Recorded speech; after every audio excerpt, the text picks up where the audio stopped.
Hansen.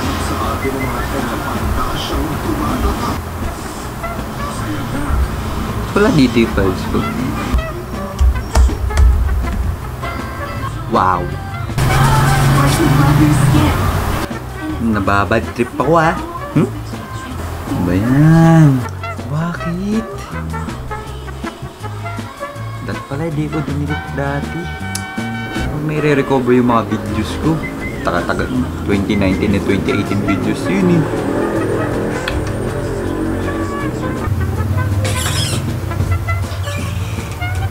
Uy! Ano yung pinagmamaktol mo? Ha? Ano ka yung pinagmamaktol mo? Wala. Tawag kasi. Sira kasi. Di ba nasira to laptop? Tapos nung naayos ulit, nawala na dito yung mga files na kailangan ko. Napaka-irresponsable mo talaga. Ako? Irresponsable? Kailan pa? Kailan pa ako naging irresponsable? Kailan? Kailan ka naging irresponsable? Magiging mo ka. Magiging mo ka. Kung hindi mo sana sinira yung laptop mo, no? Sana hindi pa na-delete yung mga videos mo mula 2019 at 2018. Ano ka ngayon? Wow! Ano ka ngayon? Kasalanan mo, di ba? Napaka-responsable mo content creator. Nakakaya ka! Nakakaya ka! Ang content creator na irresponsible. Grabe ka naman magsalita to. Alam mo, ako nagigil ako sa'yo. Asan na yun?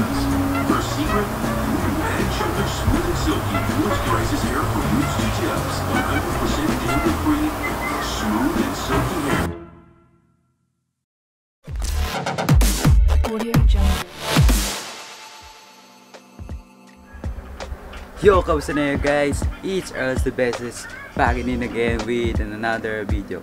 So bago magsimula itong video na ito, nakita niyo naman yung intro na kung ano yung naging dahilan kung bakit medyo hindi ako nakapag-upload nung bakasyon. So bago magsimula ang ating video, gusto ko lamang kayong tanongin kung kamusta ang inyong quarantine, kung ano yung mga ginawa ninyo habang naka-quarantine, at bibigyan ko lamang kayo ng 5 seconds para i-comment yan sa comment section. At ngayong tapos tayo mag-comment, ipapaliwanag ko lamang sa inyo itong video na itong 2019 na ito is compilation videos lamang. Medyo mamadaliin lang natin siya ng onte, no? Kasi marami-rami akong videos noong 2019. Pero yung Christmas party namin hindi ko na isasama yun kasi nai-upload ko na siya sa YouTube. Alam ko walang kakwenta-kwenta yung video at walang ka-create. Parang wala akong ginawa doon, parang edit na tamad eh. So ano pang hinihintay natin? Let's go! Joke lang.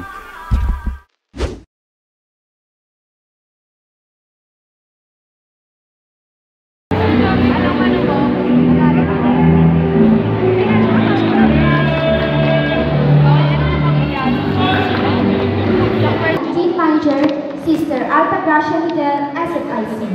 Coordinator, Mrs. Maria Leia Q. Salamate, together with the teacher advisors. Sabi mo sa akin, magpag-titipan lang ako. Ladies and gentlemen, let us give a thunderous applause for our grade 7.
navigation doon, no?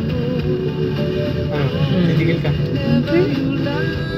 Itong gusto kong bike namin eh. Ay, magaan lang to.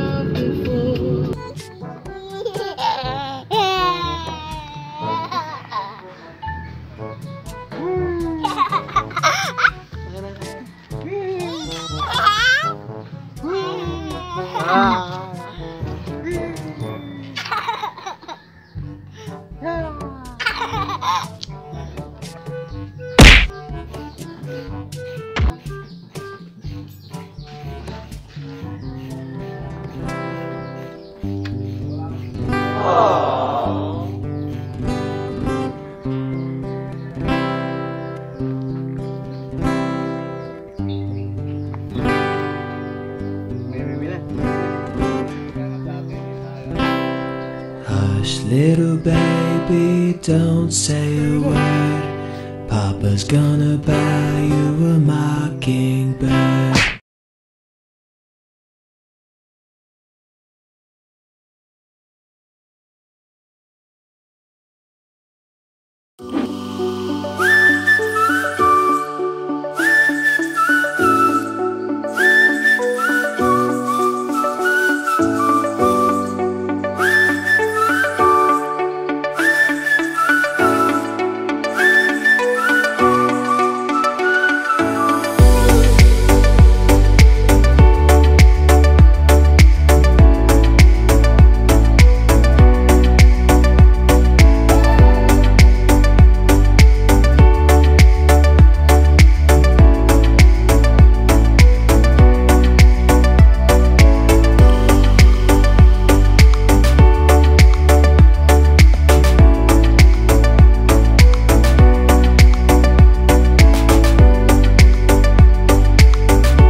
At ayun nga po. At so ngayon, yung makikita nyo doon is unboxing nitong mic na to.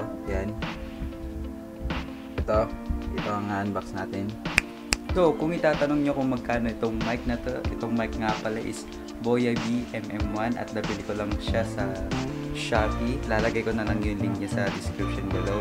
At yun lang. Baka kasi may mga magtanong sa inyo kung saan ko nabili itong mic at kung magkano, share ko na sa inyo. Balik na tayo dun.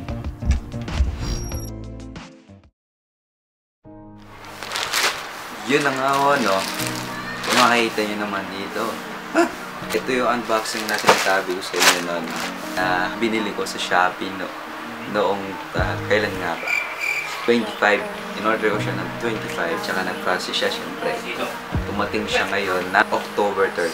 Hindi na talaga ako makapagpigil. Alam niyo ba yun? Kasi eto na yung in-order ko. Pero yun nga po, no? Simulan na natin buksan ito at punta na tayo sa top view cam. Woo! So yun nga, no? Ito na yung ating pangalawang unboxing sa video na to. Yung una ay yung unboxing ng Gantry 54M at saka yung dalawang MFTRS2 na stickerless. Makikita nyo dyan sa... Ilalagay ko na lang po sa description. Yun, no? So in-order ko po ito sa Shopee at hindi ko na po ilalagay yung presyo. Ililink ko na lang po sa description below para kayo na pong bahala kung alin po doon ang gusto nyong bilhin.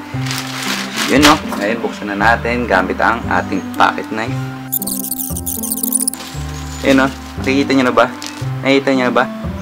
Boya BMM1. Ayun o, naririnig. Ayun o, nakikita ko na. Tara, buksan na rin natin ang ating mic. O na. So yan. So alisin na nga natin yung mga hindi kailangan sa video. So ito na men. Ito na yung bubble pop men. Plastic bubble pop. Naririnig nyo ba yun guys?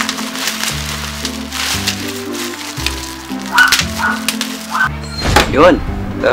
Boya BMM1 Universal Carrier Radar Microphone. Authorized distributor Boya One Gadget. So yung pinag-orderan ko nga po pala nitong mic. Ang seller po nito ay ang One Gadget. So marami pa po siyang binebenta sa Shopee. Tingnan nga natin ang likod.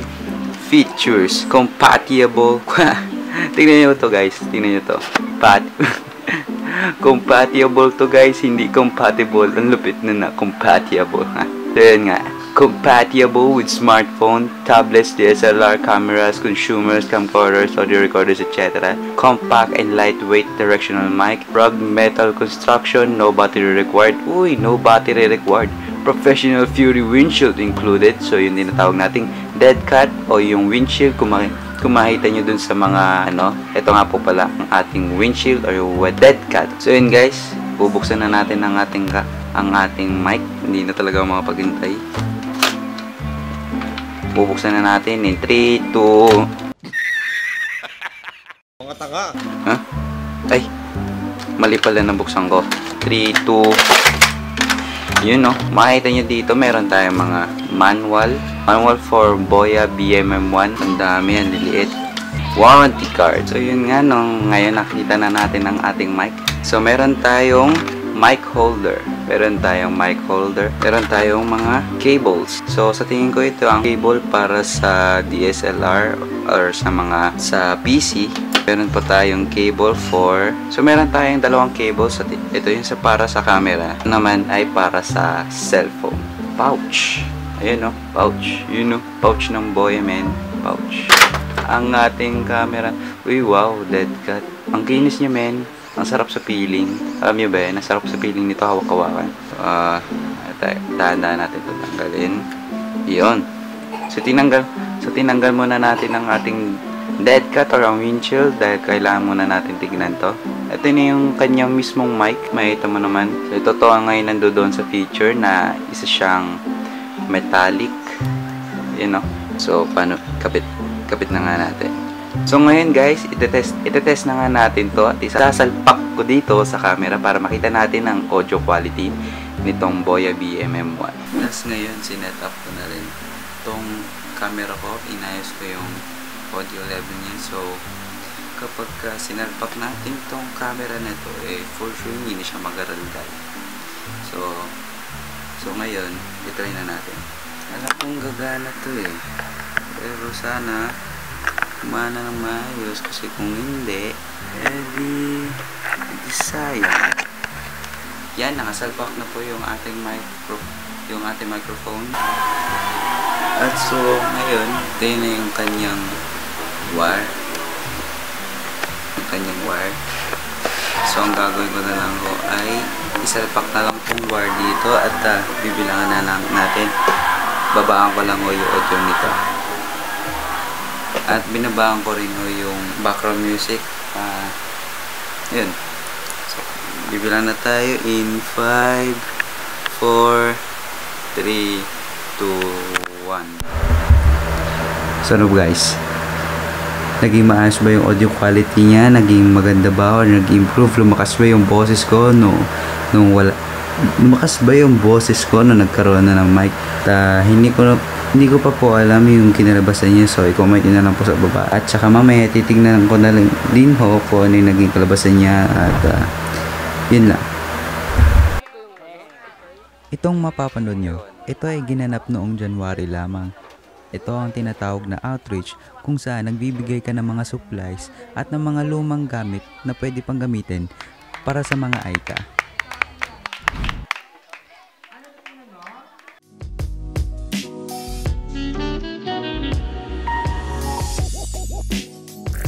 At so doon ko na nga po pala tatapusin itong panibagong video natin. So bago ko tapusin itong video natin, gusto ko lamang kayo bigyan ng onting update sa inyo. Alam kong nabigyan ko na kayo ng mga update video, pero ito ang update na off-cam. Kumbaga, ito yung mga ginagawa ko habang hindi ako nagbo-vlog. So una, syempre, nag-shoot ako sa simbahan para gumawa ng pang-formation para sa altar servers. Pangalawa, nag-edit po ako ng lyric edit at saka ng fan edit. So, yan po itsura nila.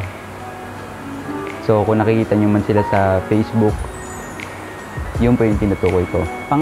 Pangatlo, ang ginagawa ko po ay nag-edit po ako ng kanta. So, anong ibig kong sabihin kanta? So, itong kanta is yung binibigyan ko sila ng beat, kung ano yung gugustuhan nila, tapos ako sila ilalapat. For an example na lang, ang mga nagpapa-edit sa akin ng kanta ay sila Vincente at saka sila Renz. Ililink ko na lang sa description below. At saka ako nga pala, si John Bricks, kasama kayo nag-edit.